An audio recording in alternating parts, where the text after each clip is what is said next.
Esta semana estuve meditando en una porción de la palabra, la he leído muchas veces, sé que usted también, pero esta semana Dios me ministró mucho, me detuve en medio de la escritura y Dios me ministró algunas cosas que quiero compartir con la iglesia en esta hora. Yo quiero que usted me acompañe y podamos leer juntos lo que nos dice la escritura en el libro de Jueces, capítulo 6. Vamos a leer tan solo del versículo 1 al versículo 6. Vamos a leer algunos versículos más, pero inicialmente vamos a tomar estos, del 1 al 6. Jueces, capítulo 6, del 1 al 6. Cuando lo tenga me dice un fuerte amén. Los que no lo tienen dicen misericordia. ¿Sí lo tenemos? Muy bien, leemos la palabra bajo la bendición del Padre, del Hijo y del Espíritu Santo. La palabra del Señor nos dice así: los hijos de Israel hicieron lo malo ante los ojos de Jehová. Diga conmigo, hicieron lo malo ante los ojos de Jehová. Y dice, y Jehová los entregó en mano de Madián por 7 años. Y la mano de Madián prevaleció contra Israel, y los hijos de Israel, por causa de los madianitas, se hicieron cuevas en los montes y cavernas y lugares fortificados. Pues sucedía que cuando Israel había sembrado, subían los madianitas y amalecitas, los hijos del oriente, contra ellos.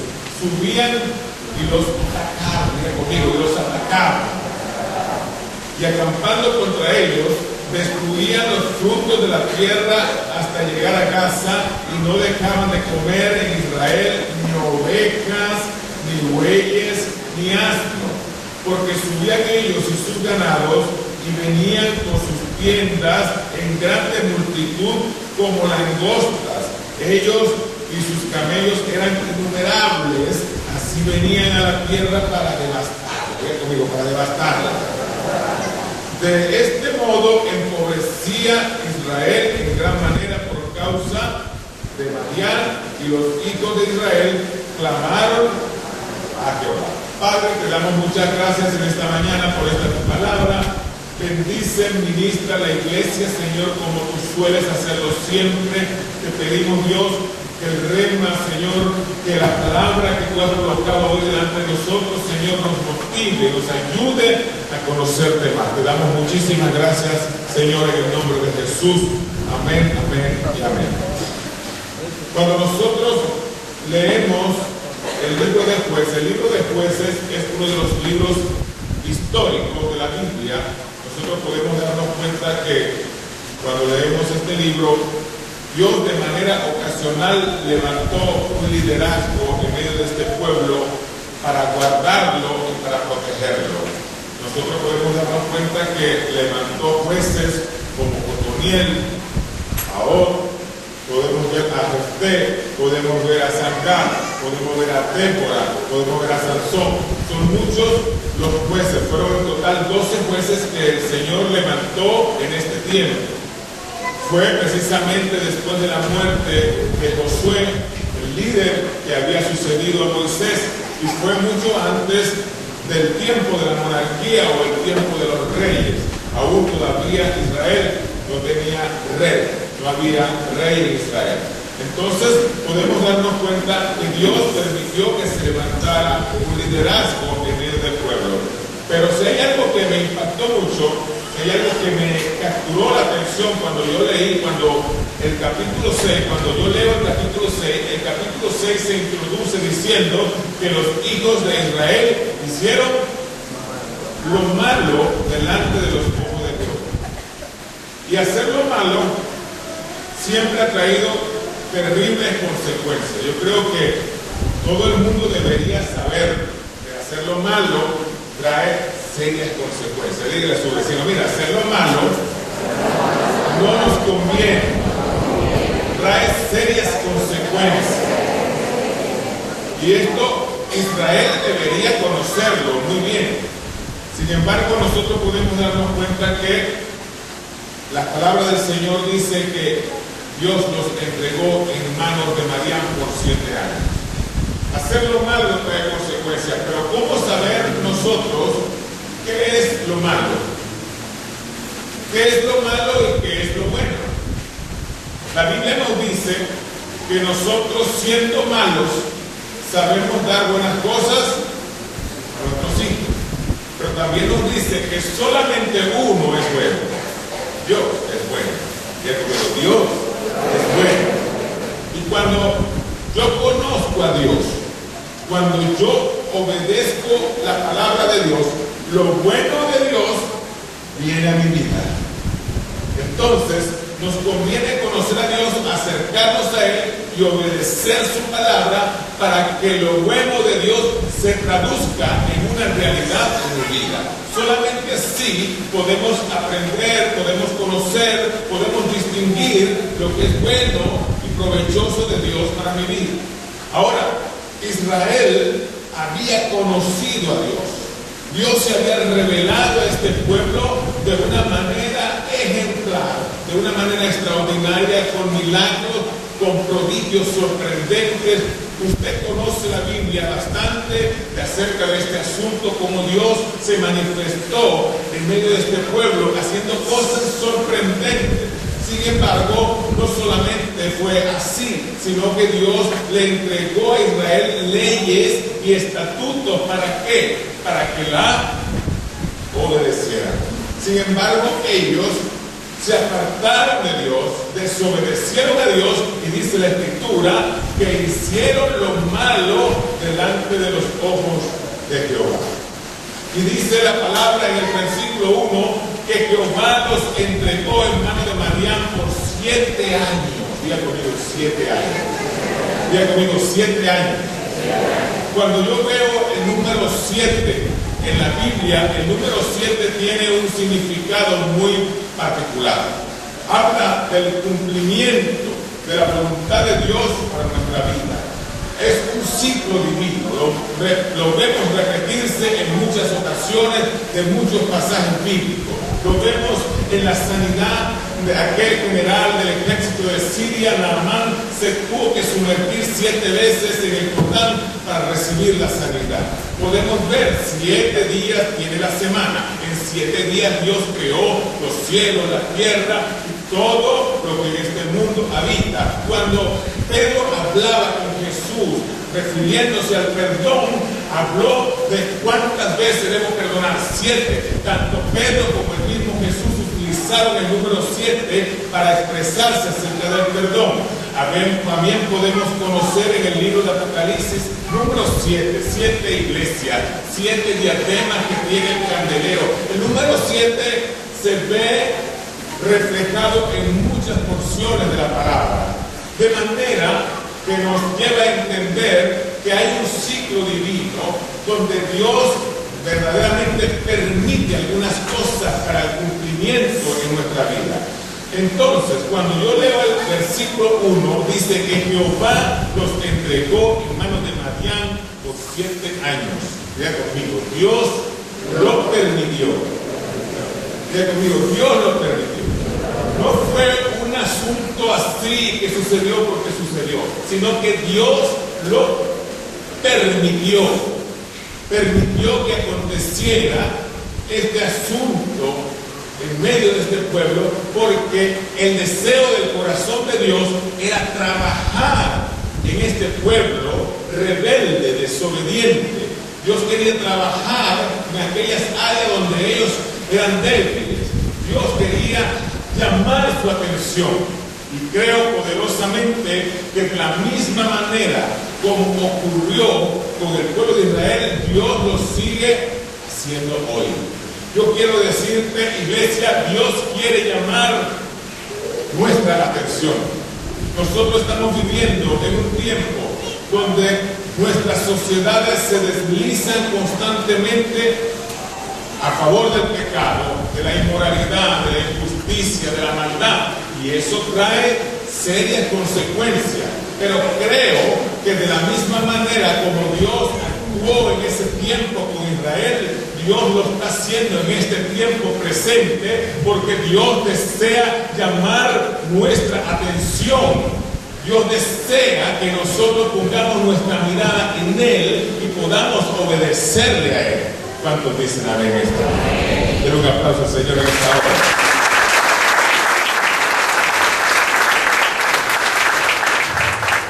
Mire, yo estaba leyendo la palabra. Repito, he leído esta porción de la Escritura muchas veces, pero en esta ocasión fue diferente. Conmigo fue diferente. Qué bueno cuando la palabra te atrapa y entonces tú retrocedes una vez al punto de partida, al capítulo donde comenzaste, y vuelves otra vez a leer y vuelves a retrocederte una vez más, porque Dios en ese mismo momento te comienza a revelar cosas que tú quizás aún no has conocido y te quiere dar a conocer. Y yo he podido entender de parte de Dios cuando recibo esta palabra, que de la misma manera como Madián venía en ese tiempo para tomar, para sitiar a este pueblo y devastarlo todo, asimismo este espíritu maligno todavía sigue operando en este tiempo. Madián sigue operando en medio de los pueblos, de las naciones de la tierra para devastarlo todo. Es un espíritu que ha tenido opresión sobre muchas naciones y muchos pueblos en diferentes espacios de tiempo. Y he considerado esta mañana muy oportuna la ocasión para que la iglesia conozca cómo opera Madián. Vean conmigo, cómo opera Madián. Necesitamos conocer a profundidad cómo se mueve este espíritu maligno que viene para traer detrimento, para traer destrucción, devastación a una casa, a una vida, a una familia, a un pueblo, a una nación, a un país entero.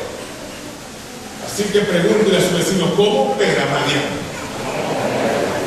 Número uno, lo primero que yo veo en la Biblia, cuando yo veo la Biblia, ahí estaba todo escrito y se alumbró la palabra delante de mí. Yo veo en el versículo 2 que una de las primeras cosas que hace Madián es que te impide tu progreso, impide que tú te desarrolles, tu capacidad de desarrollo. Cuando yo leo el versículo 2, el versículo 2 dice, y la mano de Madián prevaleció contra Israel, y los hijos de Israel, ¿por causa de quién? De los madianitas, se hicieron cuevas en los montes y en las cavernas y lugares fortificados. Yo no sé usted, pero cuando yo leo esta porción de la Escritura, habla de cuevas, habla de cavernas. El tiempo de las cuevas, de la caverna, no era precisamente el tiempo en el cual estaba viviendo el pueblo de Israel. Ya había pasado el tiempo de la cueva y la caverna. Ellos vivían en tiendas, ellos vivían en ciudades que ellos no habían edificado y que Dios les había prometido y le había entregado. Cuando nosotros hablamos de cuevas y cavernas, estamos hablando, diga conmigo, de atraso. De atraso, dígale conmigo. Dios quiere que tú no vivas en atraso. Dígale a su vecino, Dios quiere que tú progreses. Dios quiere que tú te desarrolles.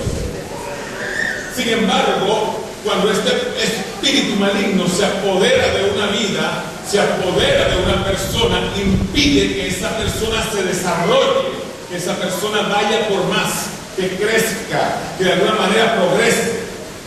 Ese espíritu infunde temor, infunde miedo, y la gente termina, diga conmigo, encuevada. Diga conmigo, encuevada. Pero Dios quiere que tú avances. Dios quiere que tú salgas del atraso. Mira, y yo no quiero herir esta mañana la susceptibilidad de nadie, pero es muy triste saber que los tiempos que estamos viviendo son tiempos donde la ciencia avanza cada día más. Nosotros vemos la tecnología, la medicina, tantas cosas que están avanzando aceleradamente. Daniel profetizó acerca de todas estas cosas. Pero sin embargo, es triste que todavía el día de hoy hay gente que no sabe utilizar un celular. Hay gente que no sabe encender una computadora. Hay gente que no tiene un correo electrónico. Hay gente que todavía en este tiempo, gente que guarda la plata en hueco, en un borrón de su casa. Así que dígale a la persona que está a su lado, actualízate, Perucho, actualízate. Dile, actualízate.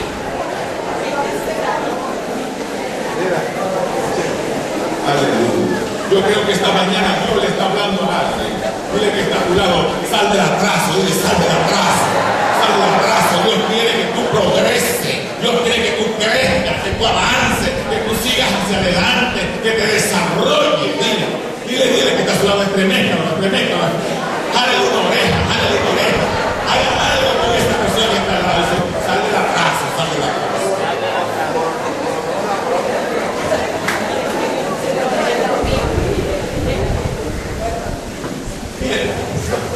Mi hermano, y esto es algo que no solamente toma una persona, sino que toma una familia, toma unos pueblos, toma un país. Y en vez de ir para adelante, lo que vamos es para atrás. Para adelante, vamos para atrás. Tenemos una condición buena, favorable, y en vez de ir para adelante, lo que vamos es para atrás. Es una involución. Y yo veo esto como algo espiritual, no solamente para nuestro país, no solamente para determinada familia, no, lo veo reflejado en la palabra, es un espíritu maligno que se posesiona sobre determinado lugar para que tú no te desarrolles. Pero en esta mañana, el Espíritu de Dios me ha despertado acerca de esta palabra para que nosotros con la autoridad en nombre de Jesús le podamos decir a Mariana, fuera de mi vida, fuera de mi casa, fuera de mi familia, fuera de mi matrimonio, fuera de mi país. Aleluya, gloria al Señor en esta hora con fuerza, que lo escuche el infierno. Aleluya. Ahora recuerdo que le crea a Dios.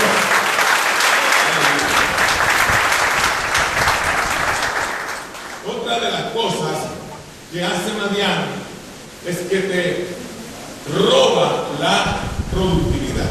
Ya conmigo, te roba la productividad. Yo no sé si usted ha conocido a gente que trabaja y no se le ve el queso a la arepa. ¿Conoce bien así? Que trabaja y nada. Hay gente que no tiene nada porque verdaderamente son unos rolos de irresponsables, despilfarradores, que no saben administrar los recursos, la buena bendición que Dios coloca en sus manos. Pero no todo el tiempo es así. Dios también espera que con el esfuerzo de tu trabajo tú puedas disfrutar del fruto de tu trabajo y puedas saciarte de su bien. Que trabaje y nada. Esto era lo que pasaba con Israel en este tiempo crítico que estaban viviendo. Nosotros podemos darnos cuenta cuando nosotros leemos la palabra, podemos darnos cuenta, el versículo 3 dice, pues sucedía que cuando Israel había sembrado, subían los madianitas, los amalecitas, los hijos del oriente contra ellos, subían y los atacaban. Y acampando contra ellos destruían los frutos de la tierra hasta llegar a casa y no dejaban de comer en Israel ni ovejas, ni bueyes, ni asnos, porque subían ellos y sus ganados y venían con sus tiendas en grande multitud como langostas, ellos y sus camellos eran innumerables y así venían a la tierra para devastarlo todo. ¿Tú sabes lo que es el trabajo de la siembra?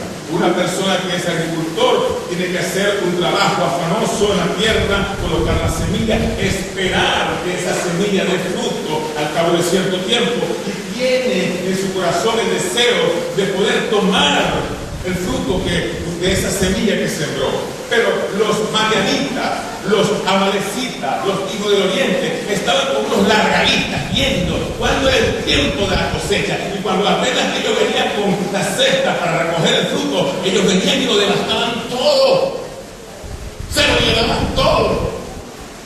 Y eso es una de las cosas que estamos viendo en medio de esta palabra, que es la conducta de esta manifestación diabólica que se mete en medio de los pueblos para robarte tu productividad, para robarte el fruto de tu trabajo. Y otra de las cosas que vemos en en medio de esta porción de la Escritura es que mediante empobrece, ya conmigo, empobrece, te roba la bendición de Dios y te quita la esperanza. Dice la palabra en el versículo 6, de este modo empobrecía Israel en gran manera por causa de mañana.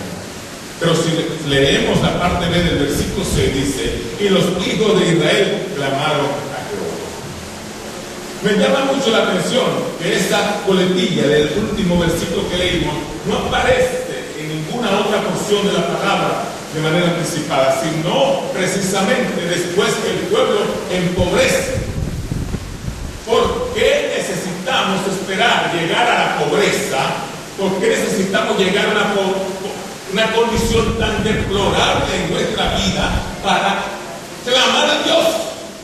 Cuando ese no es el deseo de Dios para su pueblo. La palabra de Dios nos dice que Cristo, el mismo Cristo, siendo rico, se hizo pobre para que usted y yo fuésemos enriquecidos en Él. O sea, que puedo entender que el deseo del Dios que nosotros predicamos es que nosotros podamos tener todo de su bien, de la mano, que podamos disfrutar de sus buenas riquezas, de sus buenas dádivas. Dice la palabra que toda buena dádiva y todo don perfecto descienden del cielo, del Padre de las luces. Así que diga conmigo, Dios quiere que yo pueda disfrutar de su bien. Pero, ¿qué pasa cuando desobedecemos a Dios? Cuando nosotros no le prestamos atención a lo que Dios dice, nos rebelamos contra su palabra, contra las leyes, sus fundamentos, y abrimos una puerta muy grande para que Madián entre y zarandee nuestra casa, zarandee nuestra economía, zarandee nuestra salud, zarandee todos los planes, los proyectos que tenemos de vida. Y entonces, diga conmigo, cuando llegamos a una condición de pobreza, una condición de escasez extrema, es cuando decimos, Dios, ayúdanos. Pero Dios no desea eso para nosotros, porque la palabra me enseña, me muestra que a partir de ese momento de clamor es cuando cambia la historia. O sea que Dios es el Todopoderoso. Para Él no hay límites ni fronteras, para Él no hay nada imposible para hacer. Pero si hay algo que activa, si hay algo que cambia el estatus de la condición de la pobreza a la bendición en la vida de este pueblo, fue el clamor. Diga conmigo, el clamor. Cuando este pueblo comenzó a clamar, ahí se abrió una puerta muy grande para que la bendición comenzara una vez más a retornar a sus vidas. Y en ese tiempo de crisis, en ese tiempo de seria calamidad y caos, un tiempo donde quizás la nevera estaba vacía, 7 años Israel con la nevera vacía, 7 años, mi amado hermano, comiendo uña. Imagínese usted lo que pudo haber pasado este pueblo. En ese tiempo cuando comenzaba a clamar a Dios, Dios levantó un líder en medio de su pueblo. Dios llama a Gedeón. Y nosotros podemos ver la palabra de Dios. Quiero adelantar unos versículos más. Y dice en el versículo 11, y vino el ángel de Jehová y se sentó debajo de la encina que está en Ofra, la cual era de Joás Abiezerita, y su hijo Gedeón estaba sacudiendo el trigo en el lagar para esconderlo de los madianitas. Ya conmigo, Gedeón estaba en el lugar equivocado, haciendo lo que no le correspondía hacer. Gedeón, nosotros vemos a Gedeón que está de la misma manera comportándose como el común denominador de este pueblo, temeroso, angustiado, preocupado, porque ya era costumbre que estos sinvergüenza venían y se lo llevaban todo. Pero en ese lugar es donde Dios lo llama, para que Gedeón se convierta en un líder de cambio. Diga conmigo, líder de cambio. Yo creo firmemente que Dios nos está llamando por medio de esta palabra para que las cosas cambien. Yo no sé lo que usted necesita cambiar. Yo no sé cuál es el asunto, el problema que te aflige, que te roba la paz, que durante mucho tiempo te ha asediado, pero quiero decirte que Dios te está llamando. Y Dios te está llamando no para que seas un espectador en medio de la iglesia y ocupes una silla de domingo a domingo, sino para que tú te puedas mover en fe y puedas ser un hombre o una mujer de cambio. Dígale que estás a su lado, Dios quiere usarte como un líder de cambio, como una persona que cree y obedece su palabra, y producto de esa fe, cosas grandes van a suceder. Un aplauso al Señor en esta hora.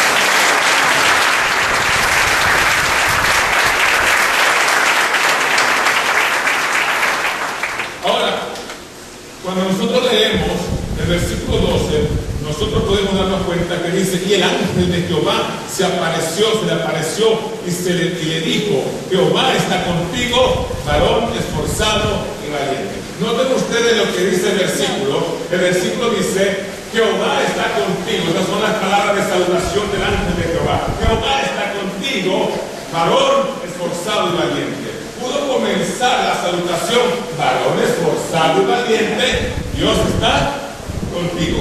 Porque lo primero que Dios desea hacerte saber que tú no estás solo, que tú no estás solo, que si tú le clamas a Él, Él te ayuda.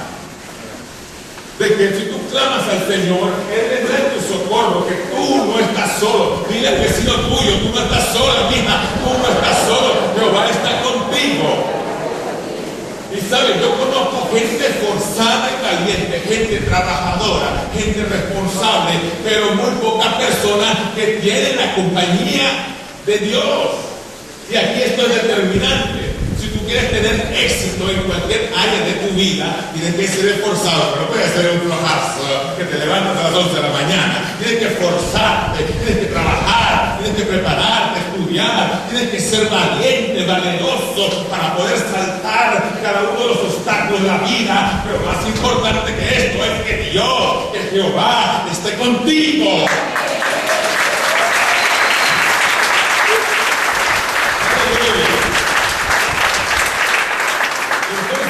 Yo sigo leyendo la palabra porque mira, me bendigo mucho la palabra. Cuando yo sigo leyendo esta canción de Gedeón, dice: pero si Jehová está conmigo, ¿por qué me ha sucedido todo este mal? Porque todas estas cosas nos han pasado. Y eso es lo que muchas veces nosotros preguntamos, aún conociendo de Dios, aún teniendo la Biblia en nuestra casa, en nuestra mano, decimos: pero porque todo este mal me ha venido a mí. Y Dios llama.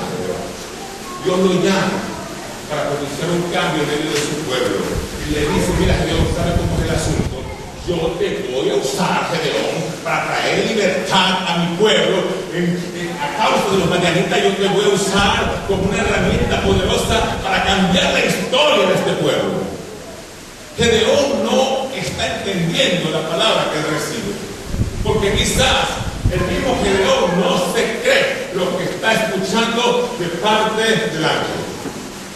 Nosotros estamos viendo un hombre temeroso, un hombre que está escondido.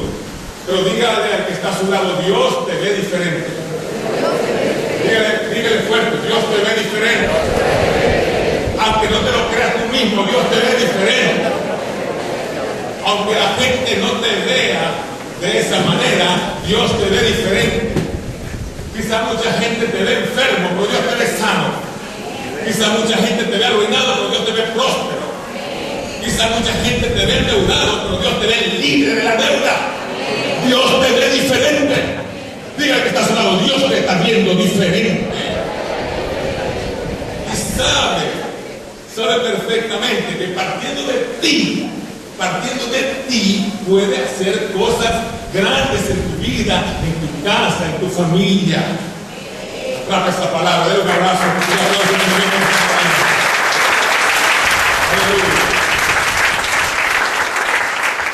Ahora, nosotros vemos la palabra y la palabra nos motiva mucho, porque esta palabra es propicia para cada uno de nosotros hoy. A veces nuestra fe mengua viendo los problemas, las adversidades, todas las cosas que están a nuestro alrededor, a veces nos afligen y nos roban la paz. Llega un momento hasta que nosotros mismos decimos: Señor, pero yo soy un hijo tuyo, ¿por qué permites que tú acontezcas estas cosas en mi vida? vida? ¿Por qué pasan todas estas cosas en mi vida? ¿Por qué pasan todas? Hay una persona, no sé qué fue que me dijo, su mamá, que una persona le dijo, Dios no existe porque hay tanta calamidad, porque hay tanta gente enferma, porque hay tanto accidente. Dios no existe, señora Eva, mamá me contaba. Un muchacho le estaba diciendo, yo le dije, mira, yo vi un video que me gustó mucho. Tú le vas a decir a mamá, así mamá, yo vi un video. Tú dices, ¿tú crees que los barberos existen? Él te va a decir, sí, claro que existen. Porque hay gente con esta modusa de cabello, así las cosas y cortar los ojos. El problema no es el barbero, el problema es que mucha gente no va al barbero, a la barbería. Así mismo ocurre con Dios. No, el problema no es que Dios exista o no exista, sino que mucha gente, aún teniendo conocimiento de Dios, le aborrece, es rebelde, no se acerca a Él.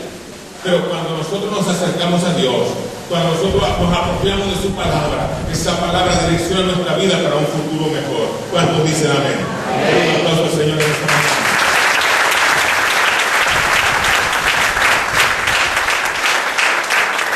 Ahora, en este proceso Dios desea enseñar a Gedeón. Dios desea enseñarle algo a Gedeón que también es muy importante para nosotros en nuestra vida cristiana. Cuando nosotros leemos el capítulo 7 del libro de Jueces, dice la palabra en el versículo 1, levantándose pues de mañana Jerobbaal, el cual es Gedeón, y todo el pueblo que estaba con él, acamparon junto a la fuente de Ador, y tenía el campamento de los madianitas al norte, más allá del collado de Moré, en el valle. Y Jehová dijo a Gedeón, el pueblo que está contigo es mucho para que entregue a los madianitas en su mano, no sea que se alabe Israel contra mí, diciendo, mi mano me ha salvado. Ahora pues haz pregonar en oídos del pueblo, diciendo, quien tema y se estremezca, madrugue y devuélvase desde el monte de Galaad. Y se devolvieron de los del pueblo 22,000 y quedaron 10,000. Diga conmigo, no todo el mundo está dispuesto a comprometerse. Diga conmigo, no todo el mundo está dispuesto a salir de atrás. No todo el mundo está dispuesto a salir de la desidia, de la condición tan deplorable en la que se encuentra. Hay gente, mi amigo, que se siente triste, se siente atemorizada, se siente enfermada, pero hermano, cuando es a la hora de armarse, a la hora de tomar la postura correcta como verdadero hijo de Dios, ¿saben lo que hacen? Echan para atrás. Y eso es algo inevitable. Por eso, sálganse para la madrugada, ni siquiera a la luz del día. Quiero que los vean a ustedes marcharse, porque cuando tú ves a una persona retroceder, el otro también retrocede. Cuando una persona está temerosa, el mismo temor que le gobierna, que le domina, se lo transmite a los demás, chicos. Los demás dicen, ay, yo también me voy. Y esto es lo que está pasando. Mucha gente que hoy está gobernada por el miedo, por el temor, por tantas otras cosas más que le impiden pelear la buena batalla de la fe, que les impiden pelear por las cosas que realmente han soñado a lo largo de su vida, por los sueños, por las aspiraciones que Dios mismo ha plantado en su corazón. Y en vez de pelear, en vez de luchar, en vez de guerrear por lo que es suyo, echan para atrás. Pero Dios quiere que tú te comprometas con la causa de Cristo, porque es un asunto colectivo que nos beneficia, vea conmigo, a todos. A todos. Esto no es un asunto solo de Gedeón. Se necesita gente valiente, gente comprometida, gente que abrace la misión de Cristo. Entonces, cuando yo leo la palabra, usted también lo ha leído, vemos que el ejército de Israel, este pueblo que se había listado para la guerra, su número se redujo a 300. Yo conmigo a 300. Pareciera una guerra de conejo contra cañón. 300 cuando su enemigo lo cuadruplica, lo multiplica, es como lanzarse a la pelea con una persona y 10 vienen en contra tuyo. Era un suicidio ir a una batalla donde tu enemigo es mayor que el tuyo numéricamente. Entonces, nosotros damos cuenta cuando leemos la porción de la Escritura que Gedeón obedece a Jehová, obedece a Dios. Y cuando él va a inspeccionar el campamento enemigo, él ve que unos soldados tienen un sueño y están contándose ese sueño. Y Gedeón está visualizando el campamento enemigo y escucha ese sueño. Dice, mira, yo estaba contándose un soldado al otro, mira, yo vi como un pan de cebada, iba rodando para abajo, y sabe, destruía todas las tiendas de Madián.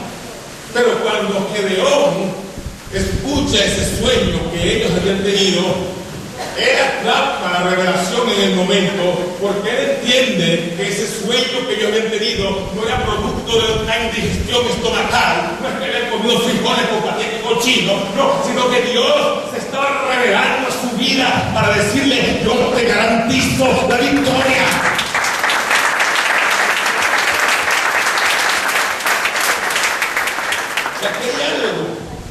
Aquí hay algo que me sacude mucho, porque a veces las condiciones no son las que nosotros creemos que deben estar presentes para que la victoria se construya. Era muy desventajosa la condición de Gedeón y su ejército, pero la enseñanza que Dios le quería traer a Gedeón era la siguiente.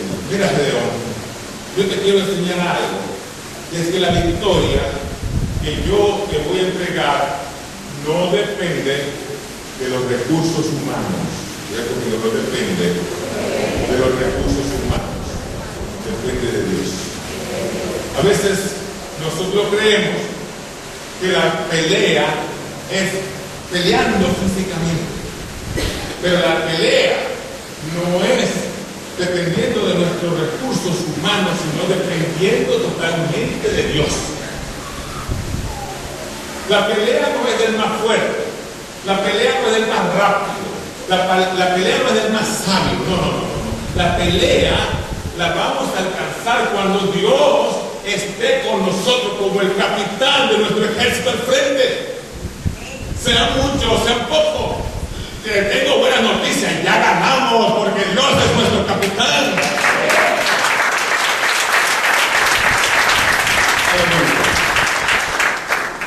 Y segundo, la victoria depende de una revelación.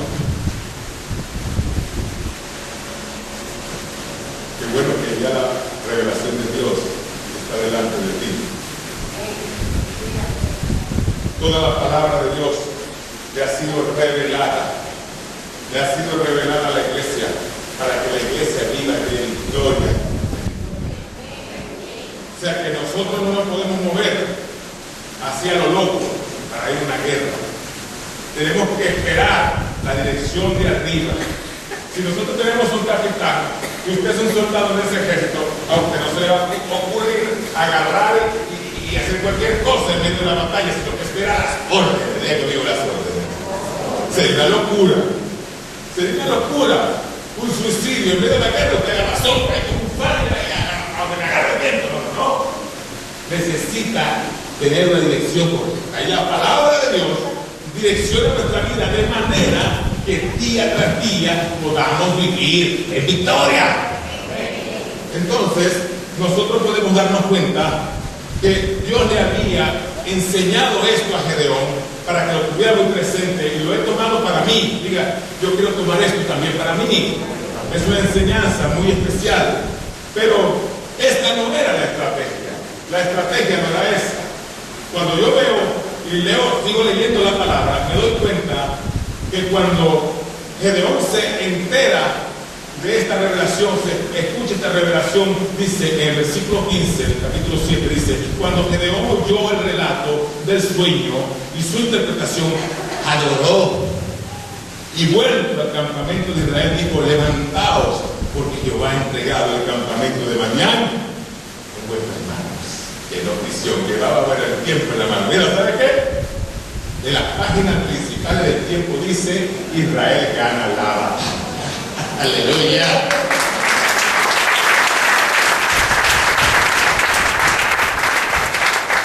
Ahora, Dios le entrega la estrategia a Gedeón, una estrategia rara. Porque a Dios no la podemos entender. Si nosotros procuramos entender a Dios, usted va a salir caminando de aquí como una rata de comida. Porque a veces Dios nos hace ver cosas, nos direcciona en cosas que parecen irracionales para nuestra vida. ¿Por dónde se agarra una culebra? Pero la Biblia no dice eso. Yo le digo a la policía, agarra por dónde. Por la cola. Una locura. Lo lógico te dice que una mujer cuando está menopáusica espera y que más muchacho. Y Sara tuvo muchacho. ¿Entiendes? A veces nosotros no entendemos cómo Dios obra y opera en medio de nosotros. Nos dice cosas que dicen, oye, pero no es Dios, es el diablo. ¿Ah? Diciendo que me meta con un despeñadero. Pero si tú estás seguro de que es Dios, si esta palabra viene a tu espíritu y te está quemando, obedezca, porque Dios, independientemente de todas las circunstancias adversas que pueden estar delante de ti, Dios te concede la victoria. Ahora, no se le ocurra estar haciendo cosas raras por allí sin consultar a Dios. Porque hay mucha gente que se aventura en hacer cosas locas por ahí. No, tú sabes, son cosas irracionales. Para que no hay que entenderlo. Y mi hermano, lo que llevan es la pena. La pena. Pero cuando tenemos la revelación de Dios, cuando la palabra de Dios está delante de mí, confirma cada uno de los pasos que tengo que dar, ténganlo por seguro que viene la victoria. Ahora tú le revelas a Dios una estrategia rara para ir a la guerra. La gente tenía cualquier cantidad de armas, lanzas, jabalina, espada. ¿Y sabe lo que le dice Dios a esta gente? Busquen unas trompetas y unos cántaros y métanle fuego dentro del cántaro. ¿Quién va a ir a la guerra con eso? Pero usted ya conoce el final de esta historia. Dios le entregó la victoria a Israel. Confundió al ejército enemigo. Ellos tocaron las trompetas. Ellos, mis amados hermanos, quebraron esos cántaros y el fuego de esos cántaros salió afuera. Ellos se confundieron. Y la espada de uno fue con el otro. Y el mismo ejército enemigo se mataron sin que Israel usara una sola balita, una sola espada. Ahora usted me dirá, pastor, todo está chévere, la palabra está maravillosa. Pero eso ocurrió en el tiempo de Gedeón. Usted me está hablando de antiguo pacto. ¿Qué tiene que ver todo ese rollo conmigo? Venga conmigo entonces a 2 Corintios, capítulo 4. Versículo 7.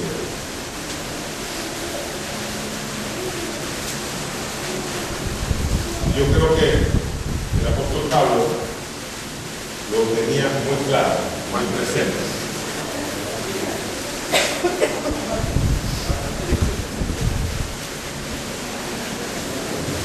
Segunda de Corintios, capítulo 4, versículo 7. Dice el título, viviendo por la fe. Dígale que está a su lado, vive por fe y no por vista. Si es por vista, mi hermano, no te mueve ni un solo paso, pero tenemos que vivir por la fe. Pero Pablo, dirigiéndose a los Corintios en su segunda carta, en el capítulo 4, dice: pero tenemos este tesoro en vasos de barro para que la excelencia del poder sea de Dios y no de nosotros. Aquí Pablo se está dirigiendo a la iglesia y quiero que estas palabras tú las recibas también, porque ustedes son iglesia, nosotros somos la iglesia. Y dice: pero tenemos, dígale que está a su lado, yo tengo, diga, un tesoro en vaso de barro. Ahora la pregunta es: ¿a quién se le ocurre guardar un tesoro en un vaso de barro? ¿Dónde se guardan los tesoros?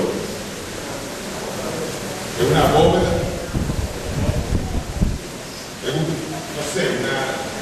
¿En un banco? Blindado de Oriente, no sé qué otra cosa puede ser. Pero si es un tesoro, a nadie se le ocurriría guardarlo en un vaso de barro, que es algo tan frágil. Y yo, leyendo la escritura, puedo interpretar lo siguiente: que Dios guarda ese tesoro en vaso de barro para que la excelencia del poder de Dios no sea del vaso, sino de quien colocó el tesoro dentro del vaso. Ahora,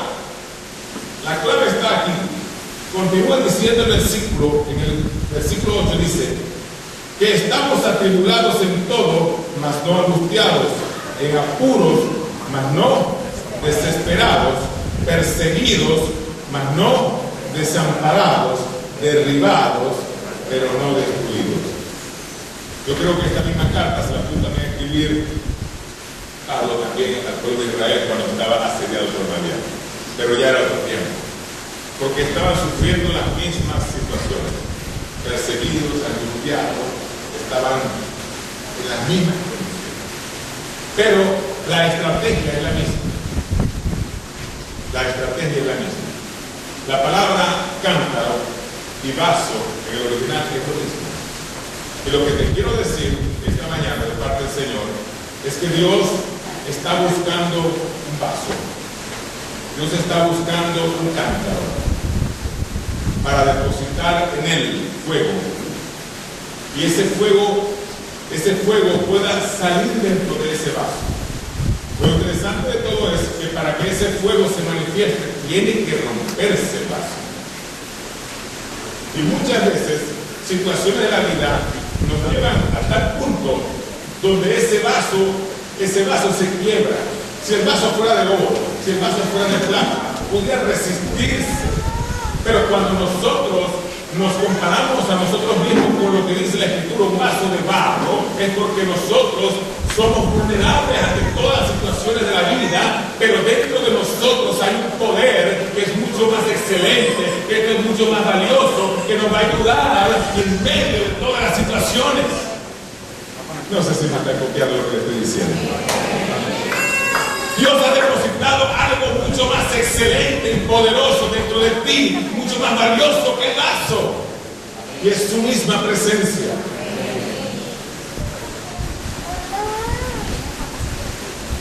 Recuerdo cuando Sansón le amarró esas teas en las colas a las zorras para que fueran a los campos de los filisteos, llevaron amarrados fuego en las colas y devastaron el campo de los filisteos. Porque la estrategia de Dios es muy clara. Dios está buscando una persona en la cual depositar su fuego, el fuego del Espíritu Santo. No puede ser cualquier vaso, tiene que ser un vaso limpio. Dice la palabra, cuando nosotros leímos la palabra, que Gedeón buscó cántaros vacíos. No puede haber suciedad, no puede haber otra cosa adentro, está lleno de piedra, de grasa, no puede meter el fuego adentro. Pero de la misma manera Dios está buscando un vaso vacío donde Él debe colocar su fuego. Y cuando nosotros quebramos ese vaso en medio de nuestra sociedad, el fuego se va a manifestar y vamos a afectar esa sociedad. Dios está buscando un cántaro. Dios está buscando un vaso donde Él contener ese fuego. Pero no solamente para que pueda contener el fuego, sino para que se rompa en medio de la sociedad que estamos viviendo y podamos cambiarla, podamos afectarla. Yo pregunto esta mañana, ¿será que en esta mañana hay vasos que quieren ser llenos del fuego de Dios? Alabado sea su nombre. Entonces tú tienes que entender que la palabra que estás recibiendo esta mañana es el agua limpia que Dios está utilizando para limpiar tu vida. Quizás a lo largo de nuestra vida, nosotros como vaso, como cántaro, nos hemos llenado de suciedad por el pecado. Y nos hemos imposibilitado, hemos obstruido la bendición de Dios en nuestra vida. Pero esta mañana la palabra es clara, Dios quiere usarte, Dios te está llamando, quiere usarte, quiere depositar su fuego dentro de ti para que afectes a esa generación. Asimismo como Dios llamó a Gedeón como un vaso, le estaba ejemplificando la estrategia en su vida misma. Mira, Gedeón, tú vives todo el tiempo angustiado, atemorizado, escondiendo unas cosas o la cosa dentro de tu casa, en otra parte. Pero quiero decirte algo, Dios te va a usar a ti y voy a colocar un fuego dentro de ti. Y ese fuego va a ser suficiente para que tú cambies la historia en medio de tu pueblo. Esa misma palabra creo que la recibas tú esta mañana de parte de Dios. El problema es que muchas veces recibimos una palabra tan hermosa como esta, y antes de que el sol amanezca, muchos echan el paso hacia atrás. vienen a tener un compromiso. Como le dije antes, esto es algo que nos atañe a todos. Esto no es un asunto del pastor, esto no es un asunto de las personas que forman parte del liderazgo de una iglesia. Si usted se cree que forma parte de la iglesia de Jesucristo, eso también es. Así que en esta mañana yo quiero que usted cierre sus ojos y medite en todo lo que Dios te ha hablado hasta ahora. Y medites en la palabra de Dios. Quiero repetirte estas palabras una vez más. Dios te está llamando. Dios te está llamando. Dios quiere cambiar el curso de tu vida. Dios quiere que tú salgas del atraso. Dios quiere que tú progreses. Que tú seas un hombre adelantado en el tiempo. Que te proyectes hacia adelante. Que no te conformes con este estado de vida, sino que tengas aspiraciones buenas en Dios. Entendiendo que Dios siempre tiene lo mejor para cada uno de sus hijos. Entendiendo de que Dios es un Dios de lo posible. Es un Dios que siempre está listo para bendecir nuestra vida. Te doy gracias, Señor, porque tú te revelas a cada uno de nosotros en esta hora y nos permites conocerte